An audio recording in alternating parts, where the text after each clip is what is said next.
کہا جی ومل اسلام، اسلام کیا ہے؟ حضور نے بتایا کہ جی نماز، روزہ، حج، زکوٰۃ وغیرہ ارکان اسلام۔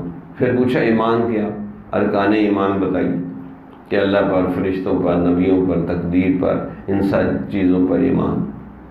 پھر انہوں نے پوچھا احسان کیا چیز ہے؟ ومل احسان، کہا اللہ کی ایسے عبادت کرو جیسے اللہ کو دیکھ رہے ہو، یا کم از کم یہ تو کیفیت ہو کہ اللہ مجھے دیکھ رہا ہے۔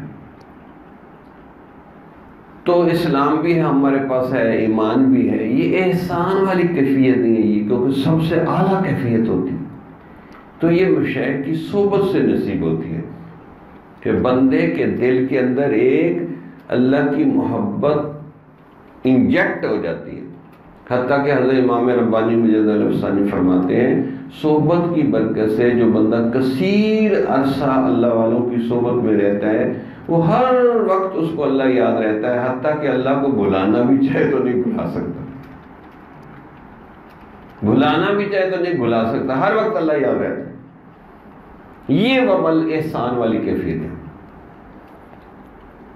تو یہ مشائخ کی صحبت سے ملے گی، جن کے پاس ہوگی انہی سے ملے گی نا، جن کے پاس نہیں ہے ان سے کیسے ملے گی؟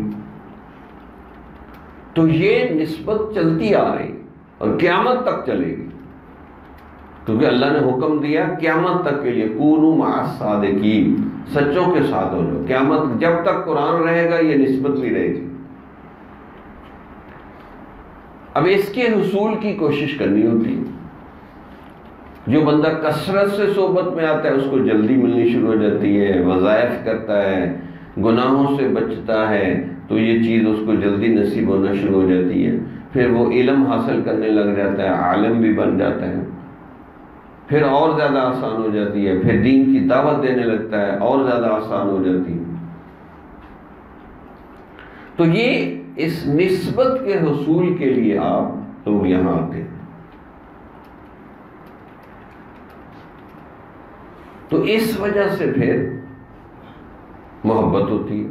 اب جیسے صحابہ کو حضور سے محبت تھی، اسی طریقے سے کتابوں میں لکھا ہے کہ سالکین کو شیخ کے ویسی ہی شدید محبت ہوگی تو اس کو نسبت منتقل ہوگی۔